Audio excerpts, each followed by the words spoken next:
ABC Listen. Podcasts, radio, news, music and more.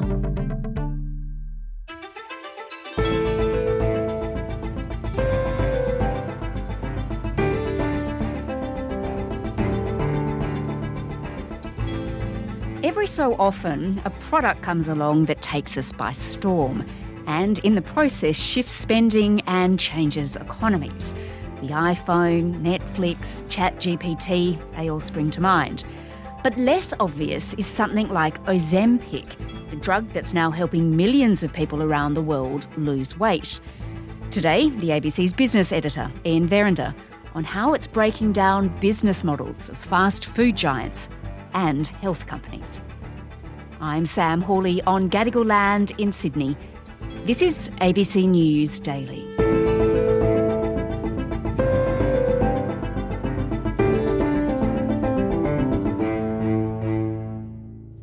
Ian, I know you're an economist rather than a doctor, but we're going to discuss Ozempic in depth. And you have noted that not since the advent of Viagra has there been a bigger accident in the world of medicine. Yeah, well, that's right. It's quite extraordinary, really. Most people wouldn't even realise what Viagra was invented for. But, it certainly had effects elsewhere, I guess, in the medical world. Because it was actually intended to treat hypertension, wasn't it? Yeah, that's right. And then it had an unintended use. That's right. But Ozempic as well has had a huge unintended impact on global health, really. The company behind it is a very interesting company called Novo Nordisk, and it's a Danish company. And the founder, a century ago, his wife had type 2 diabetes, and she was also a scientist as well, and she worked with him, worked very closely.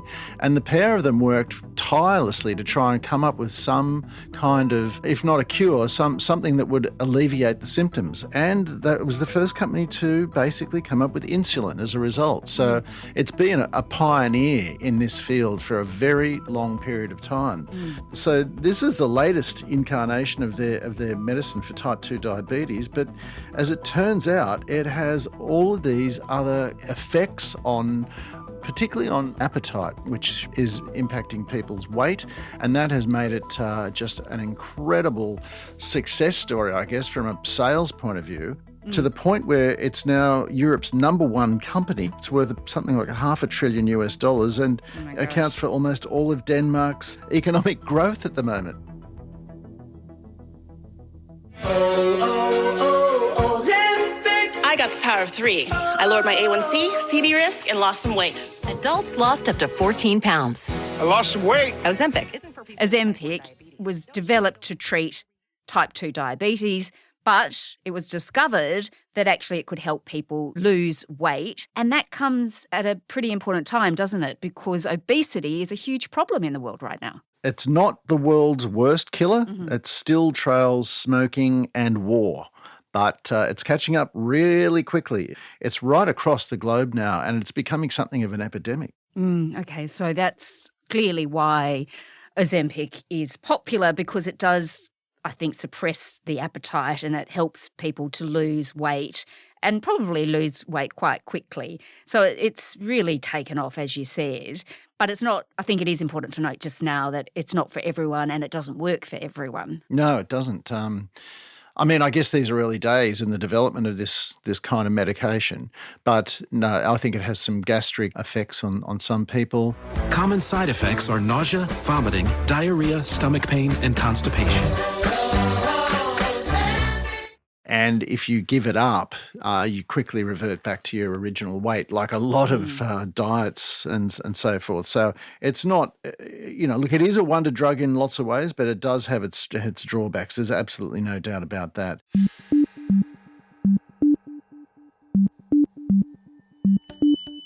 Millions of people, though, around the world are turning to this drug to help them lose weight. And as you said, it means huge money for the Danish company that came up with it and for Denmark itself as a whole.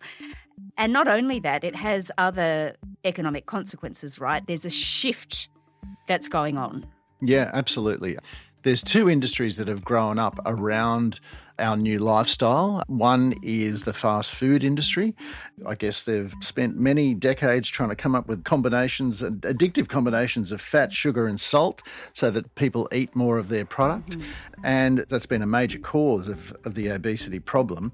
But then on the other side, you've got a pharmaceutical industry that's grown up trying to combat the impacts of those things with drugs to do with hypertension, with cardio problems, with all sorts of the health issues that are associated with being overweight and obese.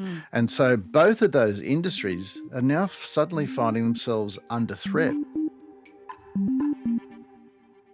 It's been a real phenomenon in the past 6 months, particularly on Wall Street, where you've had companies like Weight Watchers, for instance. It's been forced to offer Ozempic now as part of its weight loss programs. On the fast food side, you've had things like Krispy Kremes, all these kind of companies that have really catered towards this shift towards highly processed foods. They're under pressure as well. There's just not as much consumption. And you've also got a lot of investors sitting back thinking, if this really does take off and it really does alter spending patterns and behavioural patterns, this is going to have a big impact on these companies. Let's get out now. So you've seen a lot of companies with major share price falls as a result of this. Okay, so just so I've got this straight. So there's this sort of big money-making machine out there and it's got two parts to it. One part is fast food and getting people to eat fast food and more of it. And then the other part is trying to fix the people that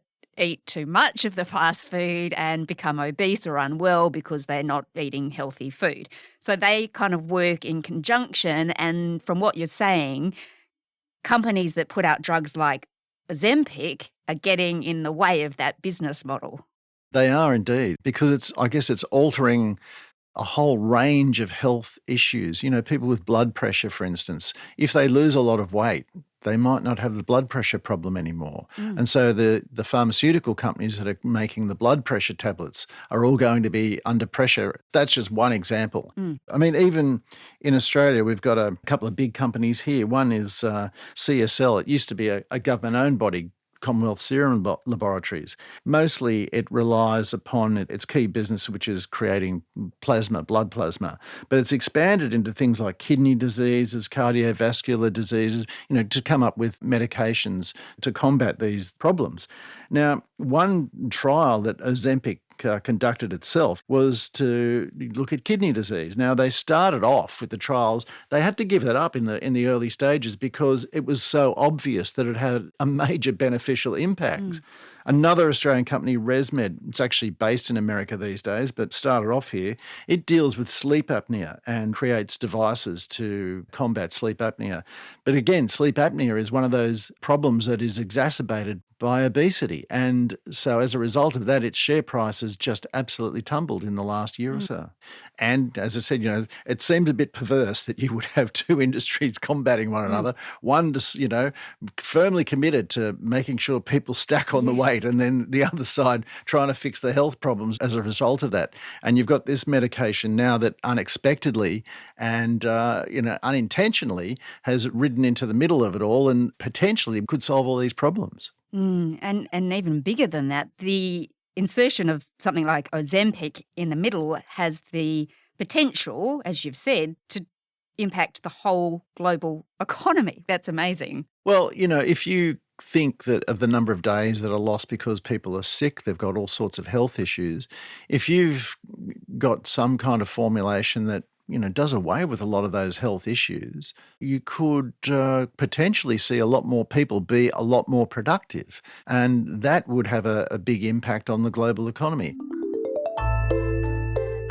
When this first took off, I heard about it, I guess, around about a year ago when a friend of mine who does have type 2 diabetes, and a very fit guy in his, I guess, late 40s, early 50s, and he was suddenly, I mean, he was never overweight, but he was, you know, a very tall and muscly kind of guy, and I saw he'd lost lots of weight, and I was down the beach and I said, well, you've been on a diet or something. And he said, no, I've been diagnosed with type 2 diabetes and they've given me this drug and it's just, my weight's just falling away.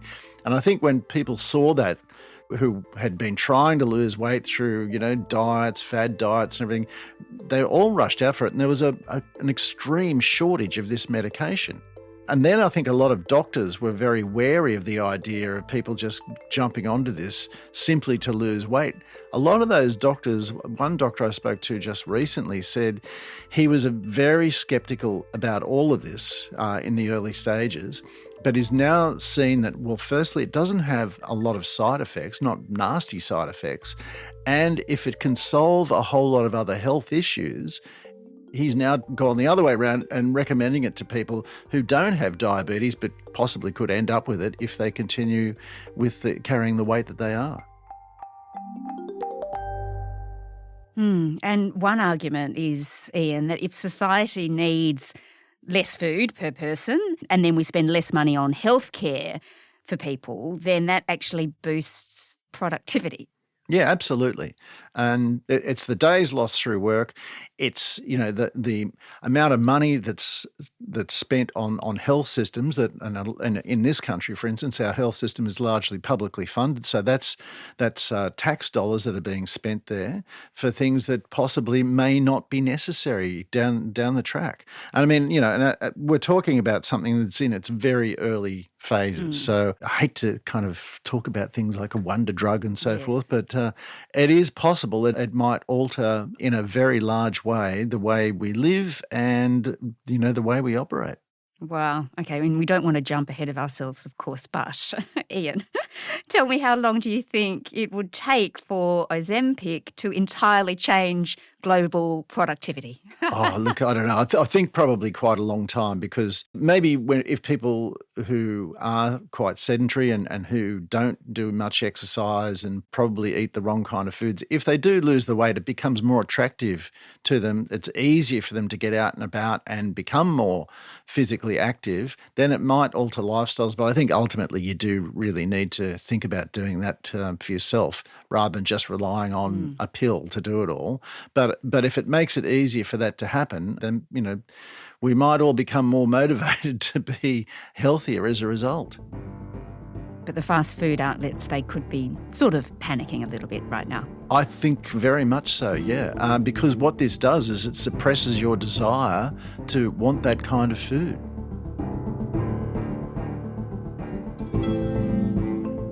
Ian Verrender is the ABC's business editor. This episode was produced by Bridget Fitzgerald and Nell Whitehead. Audio production by Anna John and Sam Dunn. Our supervising producer is David Cody. I'm Sam Hawley. ABC News Daily will be back again tomorrow. To get in touch with the team, please email us on abcnewsdaily@abc.net.au. Thanks for listening.